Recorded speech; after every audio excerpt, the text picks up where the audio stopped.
Hello, knitting friends! I am about to go through my yarn stash. Are you ready to join me?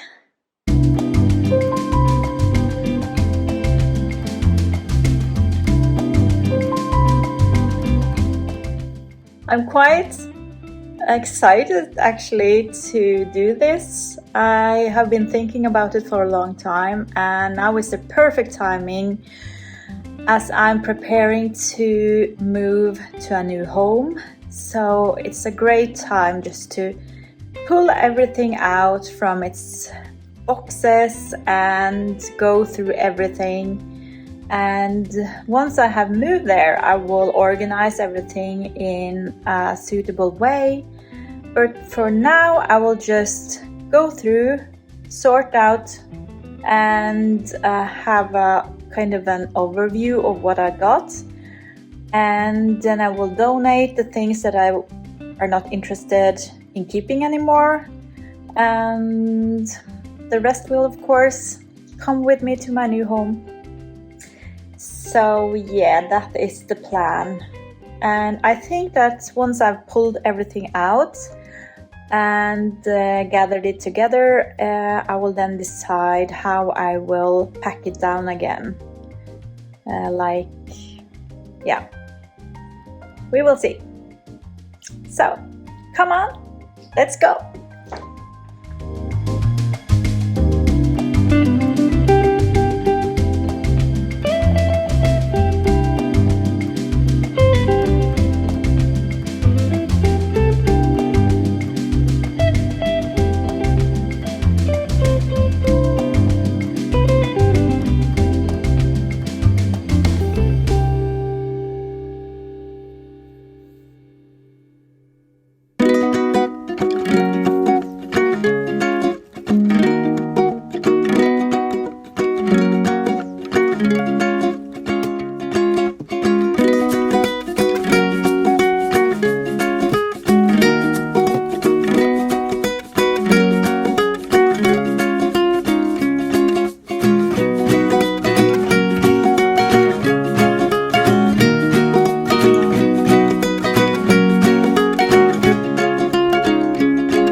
I have sorted it kind of into groups. It's it's not easy to see right now, but here I have some hand-dyed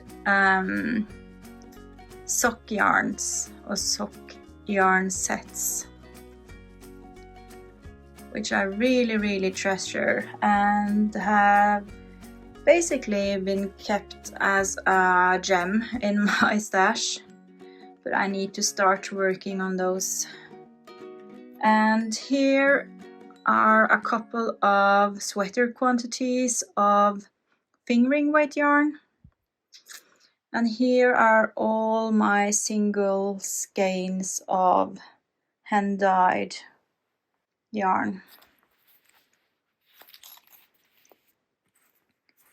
So yeah, lots of wonderful ones here. I love them all.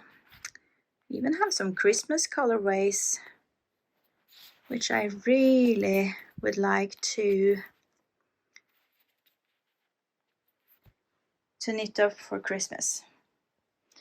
Okay, and over here I have some single spun fingering weight yarn, and this is Malabrigo Silk Merino. I think this would be a worsted weight, and it might be enough for a sweater's quantity.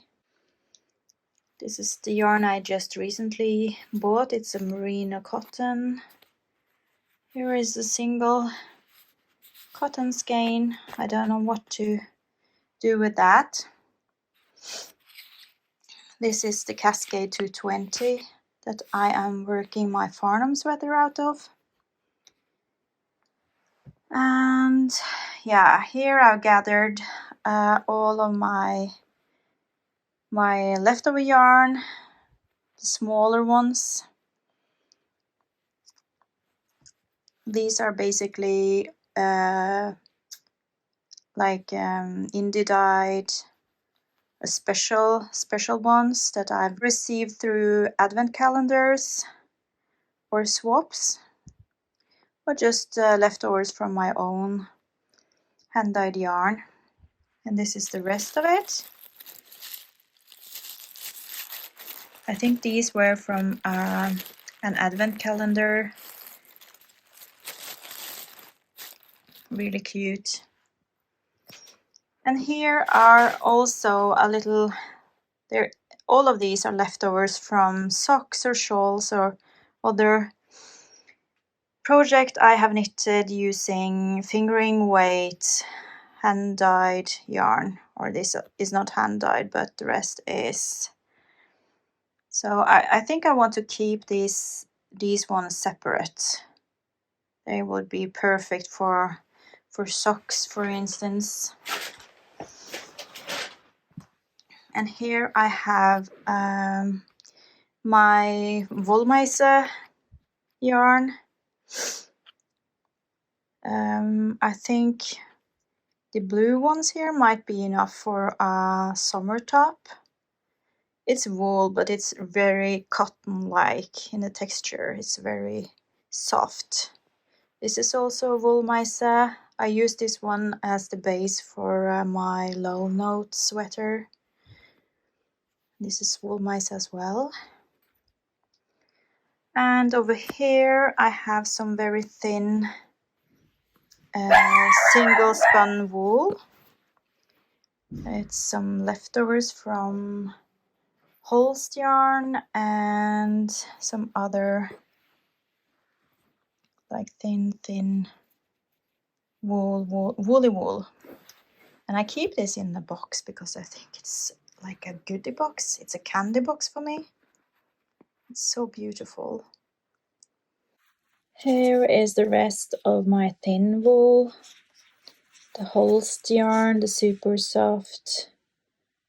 And yeah, I have quite some yarns here. I think this is enough for sweater's quantity. And yeah, the rest are just single balls of yarn, except for the navy blue one. I have 3 of those. Here I have some lamb's wool, and this is Isager Highland wool, which is also a light fingering weight. I have some Jameson and Smith. And yeah, I also have 4 balls of Pickles Pure Wool, which would also be enough for a sweater. I do have this lovely wool, which I purchased in London in February. 7 skeins of this one. And I also have 3 skeins of this wonderful soft merino yarn, in addition to this green one from the same spinner. And then I have 3 skeins from Easy Knits. It's this one, Blue Face Leicester Alpaca Nylon Blend, intended for a sweater of some kind, combined with the red one. And I actually thought that this might be a good combination for the porcelain sweater by Lunit, which I'm really eager to knit. This is the skeins remaining after I knitted my eldest daughter a Islander sweater for Christmas. Very soft and lovely yarn. This is the remains of the Riddari sweater that I knitted for my boyfriend Christmas 2 years ago. It will be enough for a hat or a couple of gloves or mittens. And over here I have my alpaca yarn stash. This is old stash. And this is the yarn I use for my Marled Mania tights. Is that the name? That I have as a side project. So I'm not really sure what I'm going to do with this. Maybe knit up a blanket, crochet a blanket of some sort. This is some thicker alpaca.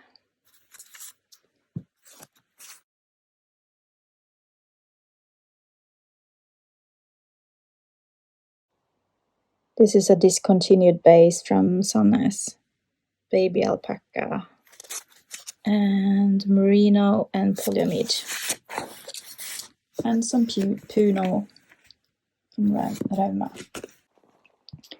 Over here I have all the commercial sock yarn. I have some Knit Picks Felici, Patterns Croy sock, some Arvetta Classic, and these are the Crazy Salvo Ball. I have 3 balls of those.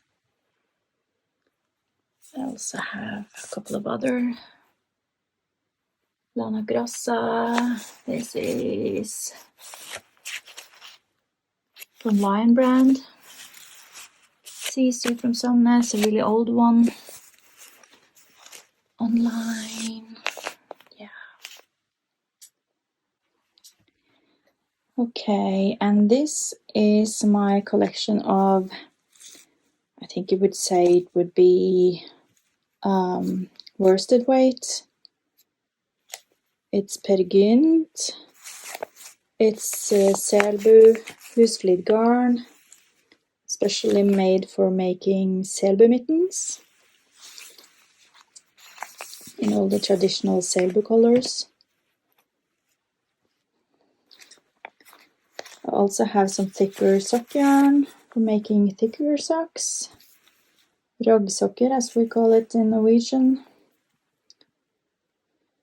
Yeah, and I think this is 2-ply sock yarn. Here is the remains of my Brooklyn Tweed Loft. I knitted a sweater out of that yarn. And here is my merino collection. This is not merino, mohair. I have some leftover silk mohair, which I used to knit the Aran sweater from Petite Knit. And this is a sweater's quantity of Pickles Big Fuss, which is a thicker yarn, a more fussier yarn. I do have some alpaca silk. This is from Garn Boutique in Fortuna. And then these are the balls of hip mohair that I just recently bought. Here I have 4 cakes of Plötulopi, which I'm very eager to try. I've never tried knitting with it, and I haven't even opened the package yet, but my intention was to knit a plain black sweater out of this. I don't know if it will work, but that's the current plan. I also have this ball of yarn. I bought it in Denmark, and I have really no idea what to use it for. I think I love the fade. That's why I bought it. Maybe I thought of knitting a shawl or something, but I'm kind of fallen out of love knitting shawls. I also have a bag full of thin mohair yarn. These are several different brands, and I bought it last summer to knit myself Sommerfrid open cardigan. I actually knitted it, but I didn't like the fit when I tried it on, so I frogged the whole cardigan, and I tried to cast on for another sweater, but I wasn't too happy about how it looked. So now it's just in this bag, waiting to become something fluffy. And yeah, lastly, these 2 boxes are full of wool. This is full of my thicker wool. It's fritidsgarn, and I have some cashmere, alpaca cashmere, tweedy yarn.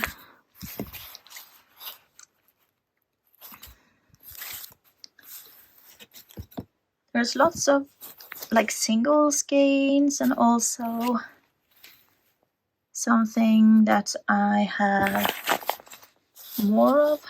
For instance, this one. It's a brown Malabrigo. It's the worsted from Malabrigo in chestnut.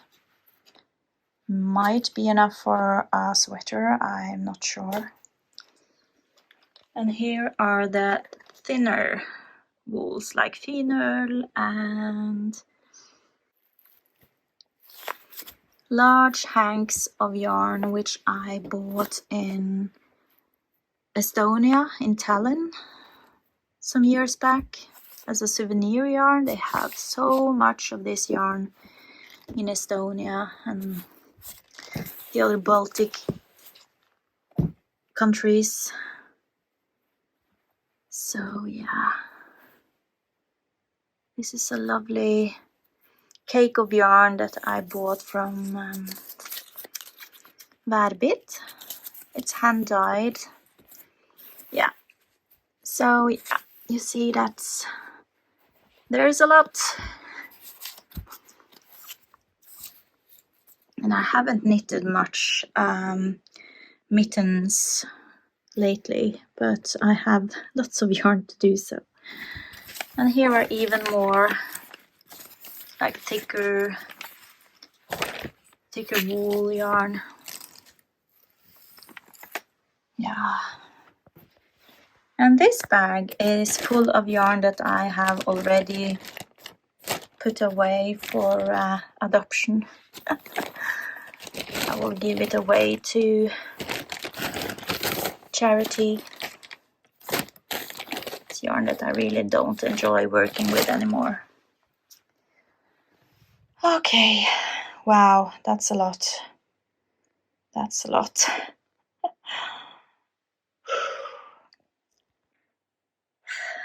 I'm really overwhelmed about the amounts of yarn. It didn't look so much when all of it was tucked in clear plastic boxes. Okay, so I think that I want to separate the sweater quantities just to make it easier. Once I want to custom for a new sweater, I know exactly what I have and where it is. And I also need to separate the pure wool from the wool nylon yarn.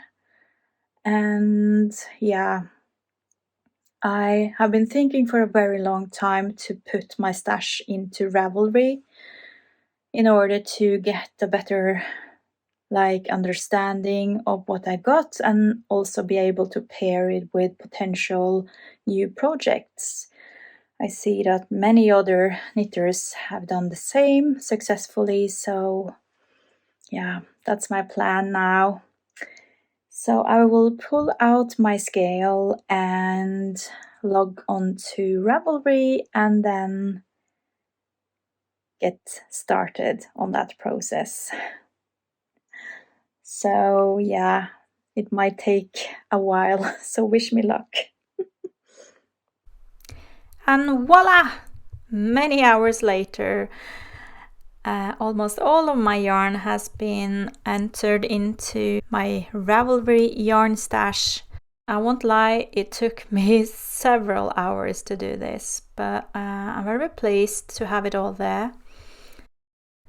I find it very handy that it's possible now to sort it by color or weight or yardage or meterage. So it's much easier to find whatever yarn I need for a specific project, and it's definitely easier to pair it with potential future projects. It's also possible to filter by any specific weight of yarn. So for instance, this is my DK weight yarn that I have stashed. And now I want to show you how easy it is to enter new yarns into the yarn stash on Ravelry. For instance, here I search for Filcolana Arvetta, and as you can see, I've already stashed 8. And if I want to stash another color of Arvetta, it's just to find the correct colorway and then enter the amount of skeins that I have, or even just the amount of grams. And then I can add a picture and some details about the specific colorway or yarn. So it's very easy to do so. And this is just the few projects that I have in my queue. And here you can see that Ravelry suggests the yarns that would be suitable for that specific project based on the yarn weight that's recommended in the pattern. I can see here how many meters I have of each specific yarn and colorway. Unfortunately, I didn't have enough here for this project, but I think this feature is extremely useful in order to make use of the stash that I already got instead of run out and buy new yarn.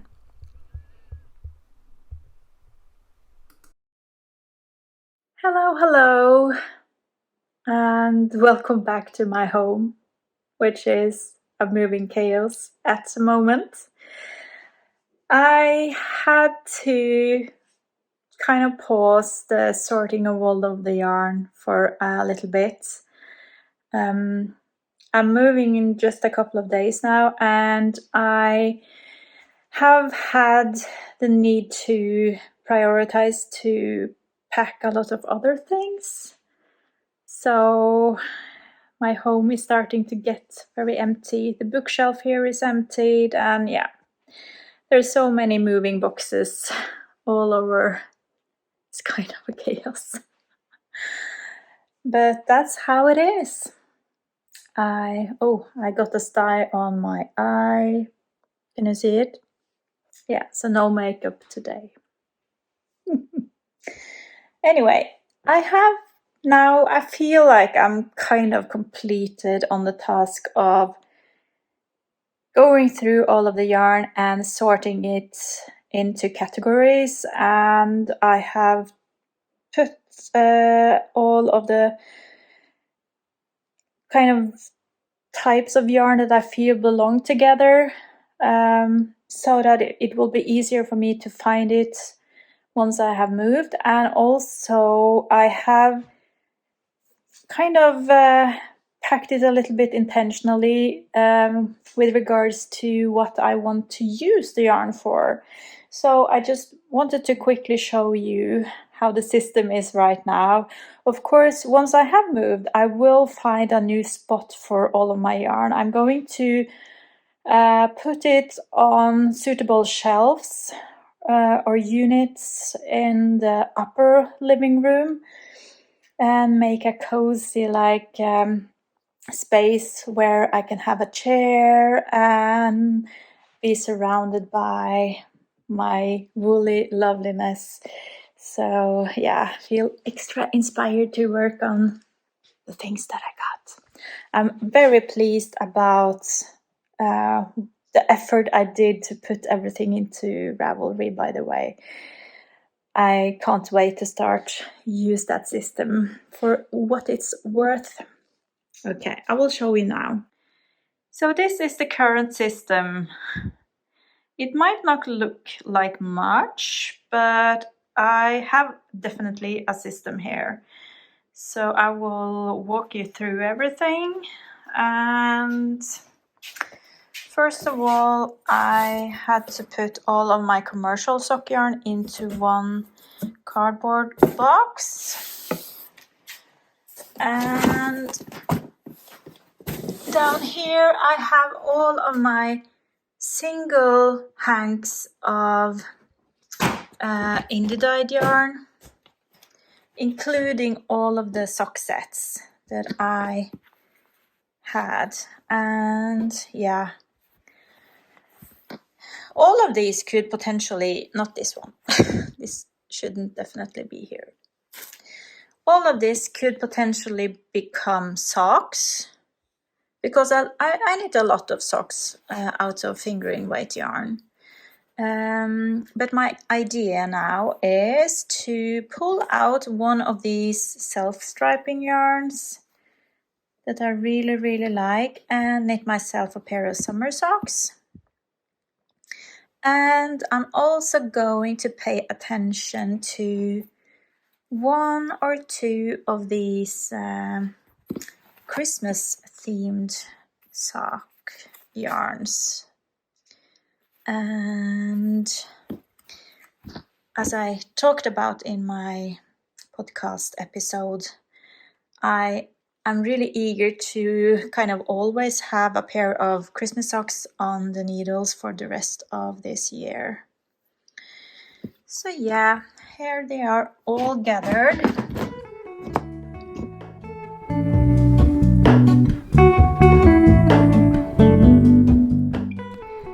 And now, my knitting friends, you have to watch the rest of this video sped up a little bit. I did not actually manage to record the entirety of my stash and how it's organized by yarn type and weight and fiber content. time just flew by so very quickly, and I moved to our new home just briefly after recording this. But I am showing you how it all turned out in part 2 of this video, so thank you so much for watching, and stay tuned for part 2 where I will show you how I organized my craft room in our new home. All in this, I stand alone. Show me where the end is.